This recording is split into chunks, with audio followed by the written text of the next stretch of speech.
Shobhana kitchen with village ফুডে সবাইকে স্বাগত জানাই। আজ হাজির হয়েছি একটি অসাধারণ ডিম ভুজিয়ার রেসিপি নিয়ে। এই রেসিপিটা ডিনারেও কিন্তু তোমরা সার্ভ করতে পারো রুটি কিংবা পরোটার সাথে। খেতে কিন্তু অসাধারণ লাগে। তো বন্ধুরা, পুরো রেসিপিটাই দেখতে থাকো।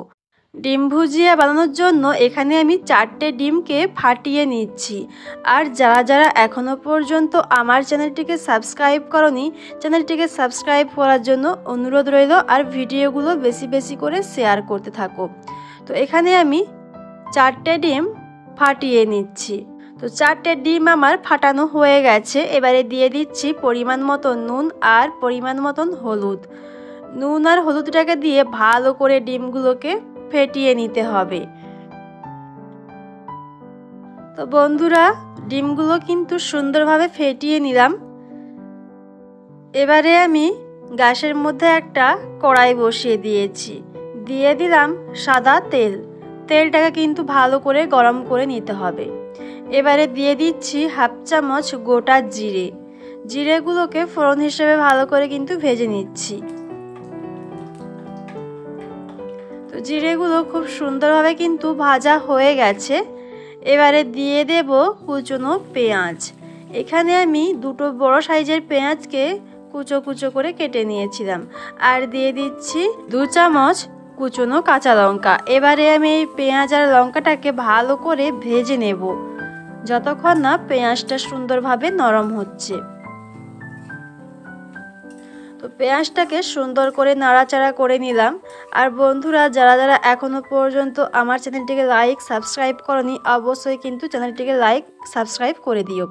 এবারে দিয়ে দিচ্ছি কুচনো টমেটো, আর দিয়ে দিচ্ছি পরিমাণ মতো নুন, আর দিয়ে দেব পরিমাণ মতন ঝাল লঙ্কার গুঁড়ো, আর দিয়ে দিচ্ছি 1/2 চামচ ধনে গুঁড়ো আর পরিমাণ মতন হলুদের গুঁড়ো। এবারে এই সমস্ত উপকরণগুলোকে ভালো করে নাড়াচাড়া করে নিতে হবে। আর বন্ধুরা, পেঁয়াজ আর টমেটোটাকে কিন্তু ভালো করে নরম করে নিতে হবে। ততক্ষণ আমি নাড়াচাড়াটা করে নিচ্ছি।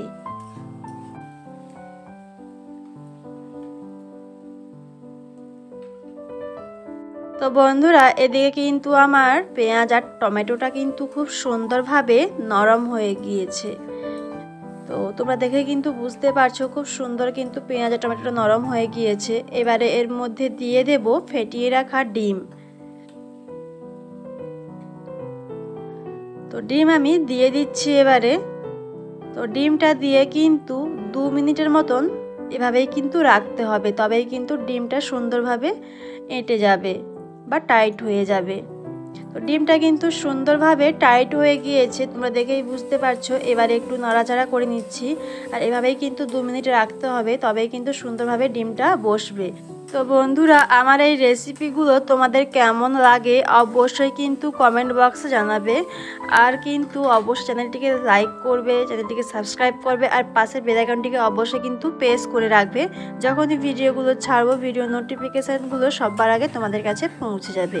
তো বন্ধুরা দেখো, সুন্দরভাবে কিন্তু ডিমগুলো ঝুড়ি ঝুড়ি হয়ে যাচ্ছে। এবারে ডিমগুলোকে কিন্তু অনেকক্ষণ ধরেই নাড়াচাড়া করে নিয়েছি। এবারে এর মধ্যে দিয়ে দিচ্ছি 1 চামচ গরম মশলা গুঁড়ো। গরম মশলা গুঁড়োটা দিয়ে আবারও ভালো করে কিন্তু নাড়াচাড়াটা করে নিতে হবে। তো বন্ধুরা দেখো, খুব সুন্দরভাবে কিন্তু ডিম ভুজিয়াটা রেডি হয়ে আসছে। আর দেখতে কিন্তু অসাধারণ লাগছে। আর এই রেসিপিটা কিন্তু রুটি কিংবা পরোটার সাথে সার্ভ করলে কিন্তু খেতে অসাধারণ লাগে। এবারে সবার শেষে দিয়ে দিলাম ধনেপাতা কুচি। ধনেপাতা কুচিটা দিয়ে নাড়াচাড়া করে নিলেই রেডি হয়ে যাবে আজকের ডিম ভুজিয়া রেসিপি। তো বন্ধুরা দেখো, ভালো করে কিন্তু নাড়াচাড়াটা করে নিচ্ছি। আর অসাধারণ গন্ধ বেরোচ্ছে, কত সুন্দর গন্ধ বেরোচ্ছে, আর অসাধারণ কিন্তু দেখতেও লাগছে। এরকম ডিম ভুজিয়া থাকলে রাতে কিন্তু খাওয়ার কোনো চিন্তাই থাকে না। তো একদম রেডি হয়ে গেছে ডিম ভুজিয়া রেসিপি। এবারে আমি নামিয়ে কিন্তু সার্ভ করে নেব। তো বন্ধুরা, ডিম ভুজিয়া রেসিপিটা কিন্তু নামিয়ে সার্ভ করে নিয়েছি। তো আজকের এই রেসিপিটা তোমাদের কেমন লাগলো অবশ্যই কমেন্ট বক্সে জানাবে। যদি ভালো লেগে থাকে লাইক করো, আর বেশি বেশি করে বন্ধুদের সাথে এই ভিডিওটা শেয়ার করো, আর আমার এই চ্যানেলটিকে সাবস্ক্রাইব করে দিও। পাশের বেল আইকনটিকে প্রেস করে রেখো, যখনই ভিডিওগুলো ছাড়বো ভিডিও নোটিফিকেশানটা সবার আগে তোমাদের কাছে পৌঁছে যাবে। তো বন্ধুরা, আজকের ভিডিওটি এইখান পর্যন্তই। দেখা হচ্ছে তোমাদের সাথে অন্য কোনো পরবর্তী ভিডিওতে। সবাই ভালো থেকো, সুস্থ থেকো।